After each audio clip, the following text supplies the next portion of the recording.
On I-5 December 1779 a veritable cohort of Bonapartes left Corsica, all ultimately headed in different directions. Carlo, once again named deputy for the nobility of the Estates General of Corsica, was on his way to Versailles. In his charge were the young Fesch, who was beginning his studies at the seminary at Aix-en-Provence, Napoleon, who was to spend 4 months learning French before being assigned to a military school, and Joseph, likewise going to the school at Autun to learn French before beginning to study for the priesthood. The other adult in the party was Letizia's cousin, the Abbé Verse, who had been appointed subdeacon at Autun Cathedral. In his memoirs Joseph states categorically that the party crossed to La Spezia and visited Florence before proceeding to France, but the calendar tells against him, for he and Napoleon were definitely enrolled at Fescule at Autun in Burgundy on New Year's Day I-779. Carlo dropped off Fesch at the Aix Seminary and then proceeded north with Verse to Autun. 3 weeks after his sons had started school, Carlo was notified by the war ministry that Napoleon had, in principle, been assigned to the military school at Tyre, but that some final formalities concerning the title to nobility had still to be cleared up. However, on the 28th of March 1779 Montbarry informed Carlo that Napoleon was actually being sent to the military school at Brienne in Champagne. Since Carlo was by now in Versailles and detained on business, he asked Mgr Marbeuf, the Bishop of Autun, to take Napoleon up to Brienne to begin his education proper. Serendipity intervened, so that Napoleon did not actually commence his schooling at Brienne on the 23rd of April, official school records notwithstanding. A certain Captain Champeau, on leave from his regiment in Nice, arrived in Autun to convey his son from the school to Brienne. Learning that the Champeau boy was going to the same place as the young Bonaparte, Mgr Marbeuf decided to save himself a journey, and prevailed on Champeau to take Napoleon with him. Joseph described the parting from his brother. Yusef was red-eyed from weeping, but Napoleon shed just a single tear. On the 22nd of April the Champeau family took Napoleon with them for a 3-week holiday at the family chateau in Thoisy-le-Desert.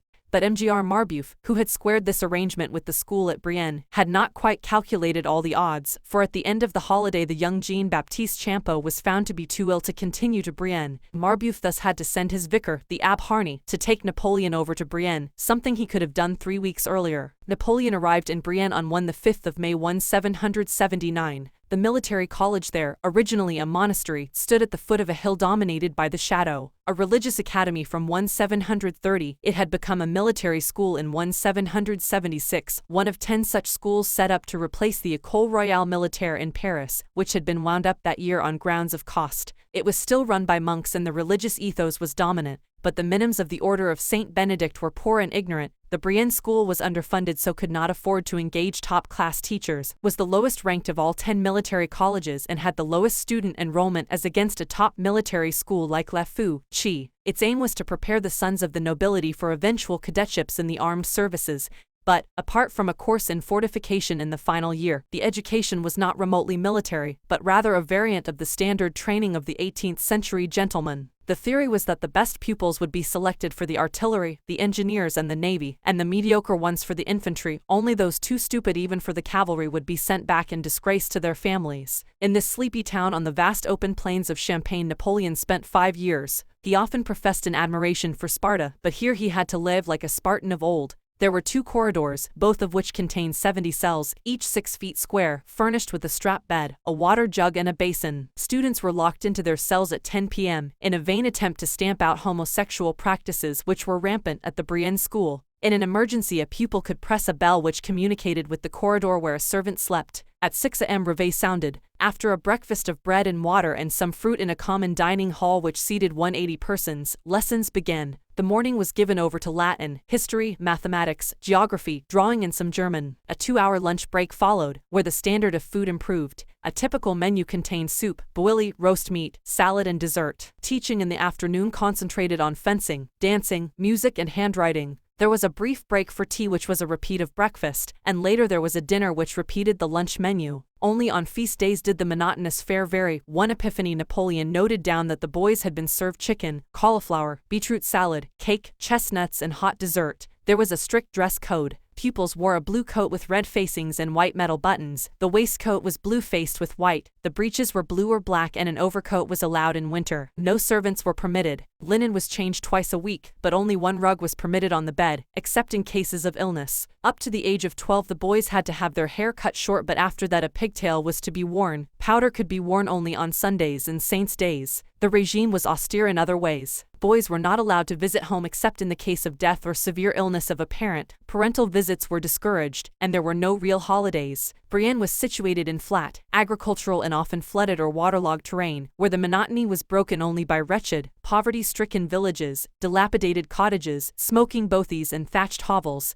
The teachers at the school were of poor caliber and sometimes downright incompetent. The Burton brothers, who had started life in the army and now acted as principal and vice principal, did not run a tight ship and were even cavalier about religion. The younger Burton brother, Jean-Baptiste, used to race through Mass in 9 or 10 minutes. Vulgar yet pretentious, tough yet incompetent, cynical, worldly and fainéant, the Burton brothers, as their name suggests, would have been better running a circus than a military school. Official inspections of the school in 1785 and 1787 found laziness and carelessness in both staff and students, and the R787 report recorded outright indiscipline. The Burtons' career was hardly a glittering success. Napoleon, in one of those flashes of genuine generosity his critics never acknowledge, rescued Louis Burton, the principal, from poverty in later years and gave him a sinecure in educational administration, but the man died insane. The brother proved that his record-breaking time for saying Mass was no fluke by getting himself released from his vows after the Revolution. The approach to teaching was as pragmatic as the brothers' general attitude. Latin was studied for moral example, not so as to provide models for rhetoric. The elements of logic were instilled by detaching them from their metaphysical and Aristotelian roots. German was taught because it might be useful in a future war. History, geography and mathematics for their use in topography and fortification, and so on. Plenty of Latin authors were picked over Virgil, Caesar, Sallust, Livy, Cicero, Horace, Cornelius Nepos, but Napoleon could never master Latin inflections. In any case, his favorite classical author was Plutarch, who wrote in Greek. What Napoleon liked most about the ancient world was the study of its military leaders such as Caesar. From the story of his assassination, boys were meant to draw the moral that Caesar was a tyrant, and Brutus the champion of liberty, but Napoleon concluded that Caesar was a great man and Brutus a traitor. There were 20 teachers instructing 6 classes, but the only ones remembered by Napoleon with any affection were Father Patrault, the head of mathematics, and Father Dupuy, the head of French. He was unmusical, sang out of tune, hated dancing, fencing and deportment and was hopeless at all of them, but evinced a flair for ancient history and was brilliant at mathematics. He liked geography, but his actual knowledge was always shaky. In later life he confused the river Elbe with the Ebro and Smolensk with Salamanca. He never mastered the rules of spelling and always spoke French with an Italian accent, pronouncing certain words as if they obeyed Italian rules of phonetics. No Greek was taught at Brienne and only the most elementary Latin. Napoleon read the classical authors in translation. He read omnivorously if erratically and was soon recognized as one of the more able pupils. In August and September each year the school opened its doors to the public for exercises publics, in which the cleverest boys answered questions put to them by the masters in the presence of church and state dignitaries. After 1780 Napoleon was a prize exhibit each year at these sessions. In 1781 he was awarded a prize for mathematics by the Duc d'Orléans. In 1782 he answered on mathematics and ancient history, and in 1783 he answered mathematical problems that were as difficult as his teachers could make them. Despite his brilliance, he never got his teeth into higher mathematics, simply because there was no one at Brienne with the talent to teach him. If Napoleon's academic progress at Brienne was fair, his social and personal formation was disastrous. 3 things combined to turn him into a misanthropic recluse when not yet in his teens: brutality, social snobbery and racial prejudice. Brutality was visited on him by both boys and masters. Corporal punishment was officially outlawed at Brienne as damaging to body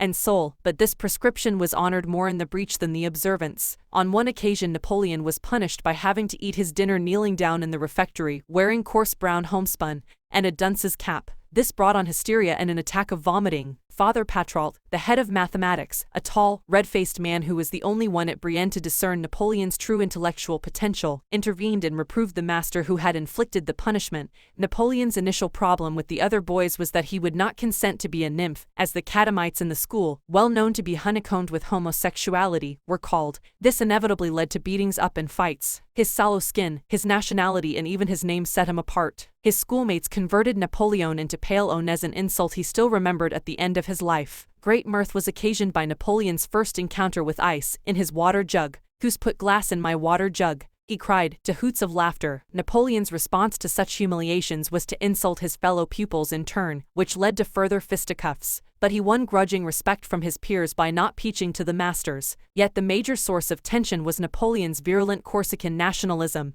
and his worship of Paoli. His schoolmates scoffed at Paoli. He expressed his hatred for Choiseul. They jeered that the Corsicans were a defeated people and were natural cowards. He replied that they were the bravest of the brave and could easily have handled odds of 4-1 but not the 10-1 they actually faced. Moreover, he would one day make good his words by leading Corsica to independence. There is also this highly significant outburst to one of his teachers: Paoli was a great man.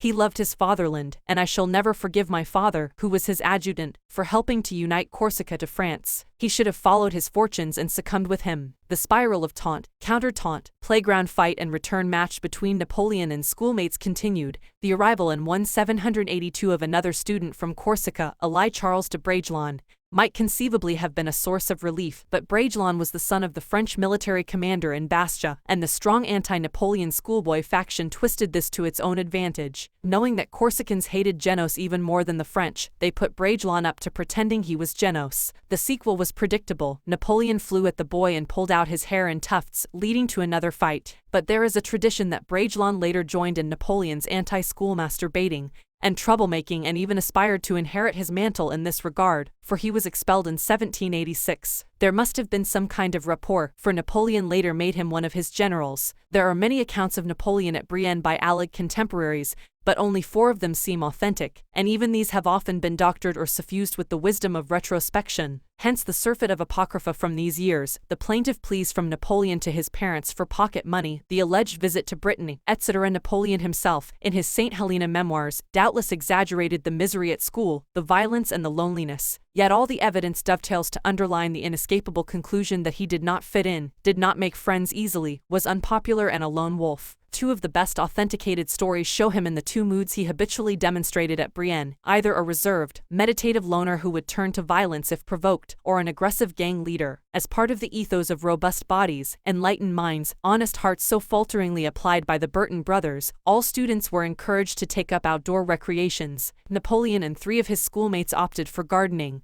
but Napoleon quickly bribed the others to give up their rights in the patch of garden and then enclosed his plot with a palisade. He liked to retire inside this redoubt to be alone, private and au-dessus de Iamele, to work on an algebraic problem or read his favorite books Plutarch, Macpherson's Ossian and Marshal Saxe on military campaigning. On the feast of St. Louis the other boys let off fireworks, but Napoleon, as a pointed demonstration of his Corsican patriotism, held aloof. One of the fireworks exploded a fresh box of firecrackers, at which the boys panicked and stampeded through the gardens, trampling down Napoleon's stockade. In a fury he emerged with a spade and laid about him, as a retaliation for which he was later ambushed and beaten up. His peers took the line that Napoleon should have been able to see that the whole affair was a genuine accident, and been rational about it. But to Napoleon, obsessed as he was with notions of defending Corsica against the French invader, the incident was a microcosm of all the events that caused him greatest grief. The most famous event featuring Napoleon at Brienne comes from late in his years at the school, in the winter of 1783–84. There had been heavy snowfall and Napoleon, now 14, suggested to his bored fellow pupils that they build a snow fortress in the courtyard, and then divide into 2 groups, besiegers and besieged, for a massive snow fight.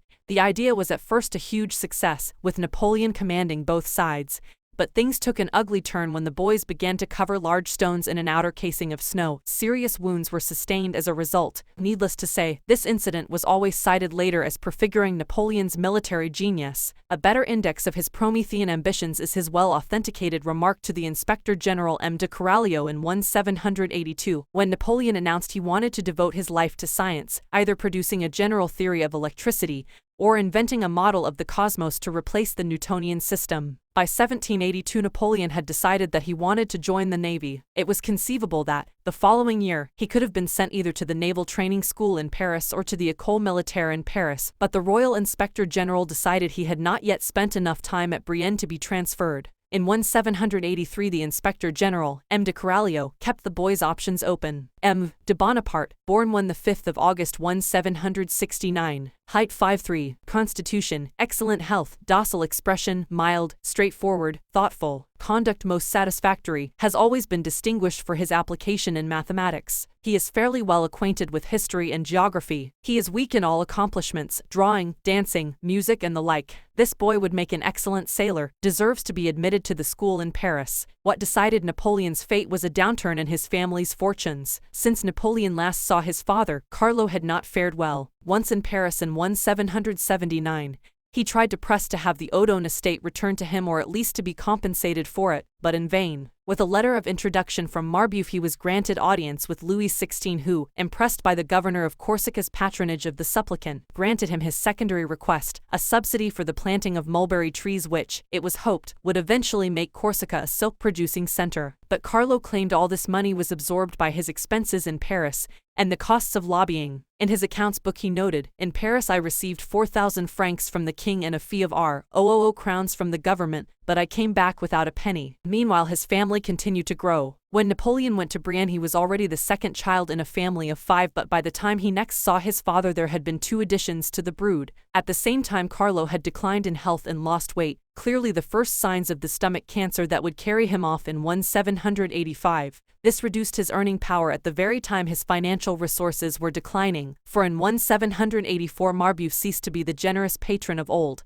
A man of exceptional sexual vigor, he married an 18-year-old and began keeping Letizia at arm's length. Carlo had hoped Napoleon would be promoted either to Toulon or Paris in 1783, and, with this in mind, had Lucien brought over from Corsica to slot into Napoleon's vacant cadetship. Coralio's report ended his hopes, but he decided to visit Brienne anyway, in hopes of getting the Burtons to take on the 8-year-old Lucien. The farewell act of patronage Marbeuf had performed for Carlo was getting Elissa placed with the nuns at St. Cyr in Paris. Hoping to kill 2 birds with 1 stone, Carlo arrived at Brienne on the 1st of June 1784 en route to Paris with Elissa. Also in tow was Lucien, who had been with Joseph at Autun since the year before. Apart from generally gloomy news about the family's finances, Carlo had 3 further items of bad news to impart to Napoleon. Letizia was not in the best of health, having contracted puerperal fever after the birth of Caroline. Lucien was coming to stay at Brienne for some months, and Joseph had decided he had no vocation, so wanted to quit his studies as a seminarist. Sullenly Napoleon accepted the custodianship of the now 9-year-old Lucien. The notoriously bad later relationship between the 2 brothers seems to have had its origin here, for Lucien reported that Napoleon was broody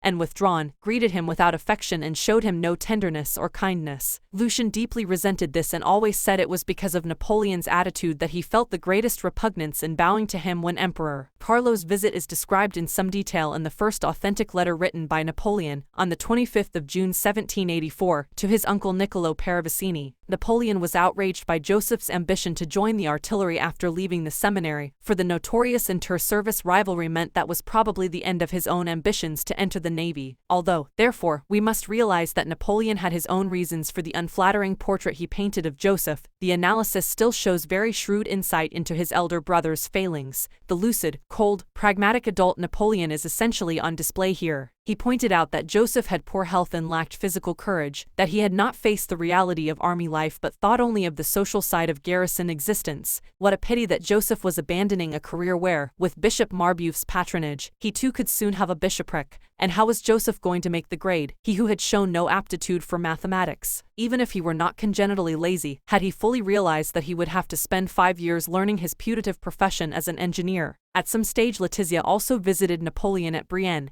and was appalled at how thin and cadaverous he was. This must have been on a visit distinct from Carlo's, though careless historians have run the 2 together. But one visit Napoleon looked forward to with more trepidation was the arrival in September of M. Renaud Desmonts, the sub-inspector of military schools. On the 22nd of September Desmonts examined Napoleon and found him qualified to enter the military school in Paris. The only question now remaining was whether a place would be found. Napoleon did not rate his chances highly, as he thought his lack of the classical languages would stand between him and the École Royale Militaire in Paris. Fortunately, at this very juncture the Ministry of War authorized a special intake of candidates outstanding in mathematics. Early in October word came through that Napoleon and 3 schoolfellows had been selected for the school in Paris. Lucien could have the Brienne berth after all. This was the end of Napoleon's naval ambitions, once so intense that he actually thought of applying to the Royal Navy in England for a cadetship. To this unlikely historical might have been can be added a more somber possibility. In expressing his continuing enthusiasm for the Navy in 1784, Napoleon mentioned his ambition of sailing with the great French navigator La Pérouse, then preparing for a Pacific expedition to rival those of Captain Cook. La Pérouse sailed in 1785 but 3 years later was shipwrecked with the loss of all hands at Vanikoro Island in the southwest Pacific, between the Solomons and the New Hebrides. But for an administrative decision in Paris, the great European conqueror could easily have died in obscurity in an oceanic grave. Napoleon and his 3 schoolfellows, whose names have been preserved for history, accompanied by a monk, left Brienne on 7 October by water coach and, after joining the Seine at Pont-Marie, began to enter the suburbs at 4 p.m. on the 19th. The cadets were allowed to linger until nightfall before entering the military school, so Napoleon bought a novel from one of the quayside bookstalls, allowing his comrade Castries de Vaux to pay. The choice of book was surely significant. Gil Bias was the story of an impoverished Spanish boy who rose to high political office. Then their religious chaperone insisted they say a prayer in the church of Saint-Germain-des-Prés before entering the École Royale Militaire. Built by the architect Gabriel 13 years before, the École Royale was a marvel of Corinthian columns and Doric colonnades looking out onto the Champ de Mars and already hailed as one of the sights of Paris. Inside the building, carved, sculpted, painted and gilded walls, ceilings, doors and chimney pieces were picked out with a plethora of statues and portraits of military heroes. The classrooms were papered in blue with gold ornamentation. There were curtains at the windows and doors. Students slept in a large dormitory warmed by earthenware stoves, and each boy had a separate cubicle, with an iron bedstead, linen drapery to go over the bed, a chair and shelves, a pewter jug and wash basin. Everything was on a lavish scale. There were 215 cadets in Napoleon's time, but staff outnumbered students for, apart from the 30 professors and a librarian, there were priests, sacristans, riding instructors, grooms, stable hands, armorers, a medical staff, concierges, guardians of the prison, doorkeepers, lamplighters, shoemakers, wigmakers, gardeners, kitchen staff and no less than 150 servants. When Napoleon's name was formally entered on the rolls as a gentleman cadet on the 22nd of October, he was given a splendid blue uniform, with red collar, splashes of yellow and scarlet on the cuffs, silver braid and white gloves. Linen was changed 3 times a week and the entire uniform replaced every April and October. The luxury at the military school rather shocked Napoleon, and when he came to power he insisted on Spartan austerity at military academies. On St. Helena, Napoleon told lost cases of 3 delicious meals every day, with choice of desserts at dinner, and said, "We were magnificently fed and served, treated in every way like officers possessed of great wealth, certainly greater than that of most of our families and far above what many of us would enjoy later on." His memory was selective, for the daily routine was grueling enough. Cadets began their studies at 7 a.m. and finished at 7 p.m. an eighth day with breaks. Each lesson lasted 2 hours, each class contained 20 to 25 students, and each branch of study was taught by a single teacher and his deputy. Accordingly, there were 16 instructors for the 8 subjects on the curriculum: mathematics, geography, history, French grammar, fortification, drawing, fencing and dancing. 3 days a week were spent on the first 4 subjects and 3 days on the second 4, so there were 6 hours instruction in each discipline. On Sundays and feast days the cadets spent 4 hours in the classroom, writing letters or reading improving books. In addition, there was drill every day as well as, on Thursdays and Sundays, shooting practice and military exercises. Punishment for infraction of the rules was severe: arrest and imprisonment with or without water. The most common misdemeanors committed were leaving the building without official permission and receiving unauthorized pocket money from parents. Napoleon's academic progress closely mirrored his years at Brienne. He was outstanding in mathematics, was an enthusiastic fencer, but poor at drawing and dancing, and hopeless at German. As became clear later, he had absolutely no linguistic talent. Once again he read omnivorously and by now had a distinct taste for Rousseau and Montesquieu. But also, once again, the student of Napoleon is confronted by a number of anecdotes of doubtful credibility. He is alleged to have gone to the Champ de Mars in March 1785 to see the balloonist Blanchard ascend in the type of hot air balloon made famous by the Montgolfier brothers. The story goes that Blanchard kept postponing the moment of takeoff, so that Napoleon became impatient, cut the ropes keeping the balloon earthbound, and thus caused a scandal for which he was punished. But the sober historical record finds nothing more to say than that on the 5th of May 1785 he was confirmed by the Archbishop of Paris, and on the 6th of that month he took part in a review presided over by the Minister of War, Marshal Segur. For the first time in his life Napoleon made a true friend. Alexander Desmazis was an ardent royalist from a military family in Strasbourg, who was in the year ahead of him and a senior cadet in charge of musketry training. He needed to draw on the resources of this friendship when news came that Carlo Bonaparte had died, and the family was in straitened circumstances. Sustained pain and vomiting had led the ailing Carlo to consult physicians in Paris, Montpellier and Aix-en-Provence, but they were powerless against cancer. Carlo died on the 24th of February 1785, leaving Napoleon in financial limbo. He wrote to his uncle Lucien, the archdeacon, asking him to sustain the family until he qualified as an officer, and set to work to cram 2 or 3 years' work into as many months. Carlo's death caused Napoleon considerable financial anxiety, but no great sorrow or grief. He despised his father and could not see that he had any achievements to his credit. The emotions he felt seemed to have been indifference and relief. In 1/8 ounces he rejected a proposal by Montpellier Municipal Council to erect a monument to his father in these words, "Forget it, let us not trouble the peace of the dead. Leave their ashes in peace. I also lost my grandfather, my great-grandfather, why is nothing done for them? This leads too far." Much later he said Carlo's death was a happy accident, for he was an unsubtle political trimmer and in the post-1789 quicksands would certainly have made the kinds of blunders that would have finished off Napoleon's career before it got started. Yet Napoleon, especially as a Corsican, could not simply slough off his need for a father. At this stage he solved the problem by elevating Paoli to the position of father figure. Napoleon immersed himself in his studies, now desperate to make the grade as an artillery officer. Entry to the elite corps of the artillery was normally a two-stage process. First came an examination on the first volume of Étienne Bezout's Cours de Mathématiques, the artilleryman's Bible. There then followed a year in artillery school, after which cadets were examined on the next 3 volumes of Bezout. If successful, candidates were then commissioned as second lieutenants. Outstandingly gifted boys could take a single examination on all 4 volumes of Bezout and go straight into a regiment with a commission. Only a very few attempted this feat every year, but among them in 1785 was Napoleon Bonaparte. Every summer an examiner came to the military school to test artillery candidates. Until 1783 it had been the renowned Bezout himself, but then his place was taken by Pierre Simon, Marquis de Laplace. One of the great authentic scientific geniuses of the 18th century, Laplace was a brilliant mathematician who specialized in astronomy. His theories explained the motions of Saturn and Jupiter and its moons, the workings of the tides, the nebulae in deep space, electromagnetism and molecular physics. In September 1785 Laplace subjected Napoleon to a rigorous examination in differential equations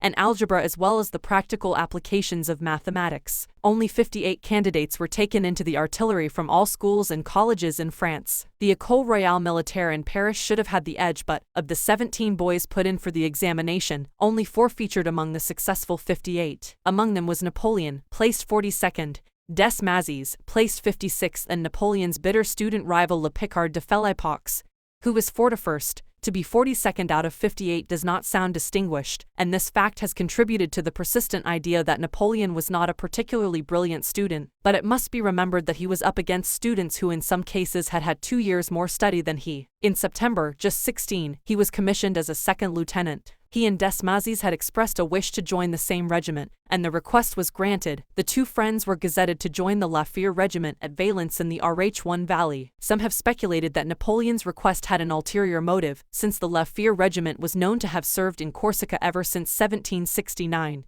But if there was Machiavellianism in his method, Napoleon was disappointed. By 1785 only 20 men from the regiment remained in Corsica and the rest were in Provence. Napoleon's education was now complete and his personality formed in all essentials. There would be no decisive change in attitudes until 1792 and probably no fundamental shift in worldview until 1795, when he first tasted real power. He entered the army shockingly ill-prepared for military life, at least by modern standards, knowing nothing of the real conditions he might encounter on a battlefield, and still less of army regulations. He was rather like the 19th-century English gentleman with a classical education sent out to administer India. He was to learn the craft of soldiering on the job. Cynics have claimed that the École Royale Militaire was little more than a finishing school, but that even so it left Napoleon as much of a primitive savage as when he entered it. If the military schools at Brienne and Paris had been designed to promote social inequality, as was claimed, they failed miserably with Napoleon. The experience of being a poor boy among rich cadets embittered him and left him cynical. If the idea of racial and cultural equality had been taken seriously at Brienne, he would not have been bullied for his Corsican origins. At the École Royale in Paris the official lip service paid to equality between the 83 paying students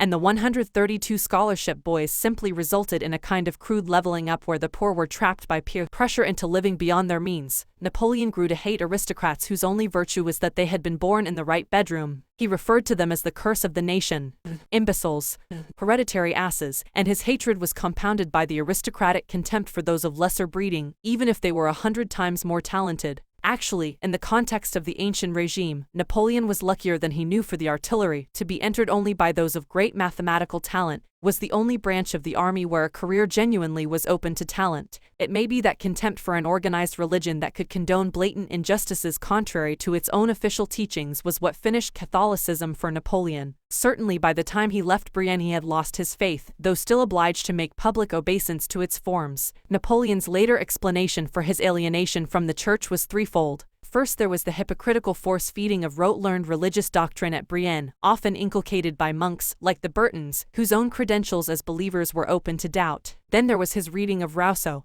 who believed in a civil religion that was the ideology of the state, and loathed Catholicism for forming a middle layer between the citizen and society. Additionally, Rousseau, like Machiavelli, believed in the old civic virtue of ancient Rome and Sparta, and in line with this theory believed Christianity turned out effete, emasculated soldiers and citizens. Finally, Napoleon's love of the ancient world was affronted by the bigotry of the monks at Brienne who taught that the classical authors, for all the brilliance and elegance of their writings, were roasting in hell because they were pagans. This idea seems spectacularly absurd to the young Napoleon. We might add that although Napoleon believed, along with the Catholic Church, in original sin, he was a thoroughgoing pessimist about human nature and did not believe in redemption in any form. At this stage Rousseau was still the lodestone Napoleon steered by. It is easy to see the appeal. Napoleon in his teens was also a fanatical Corsican nationalist, and Rousseau had praised Corsica as the one society in Europe where true freedom and equality might emerge. The visionary view of Corsica as a society where Spartan simplicity, civic virtue, equality and austerity contrasted with the corruption of mainland France, almost as though Rousseau's social contract had been given physical form, was reinforced by his worship of Paoli,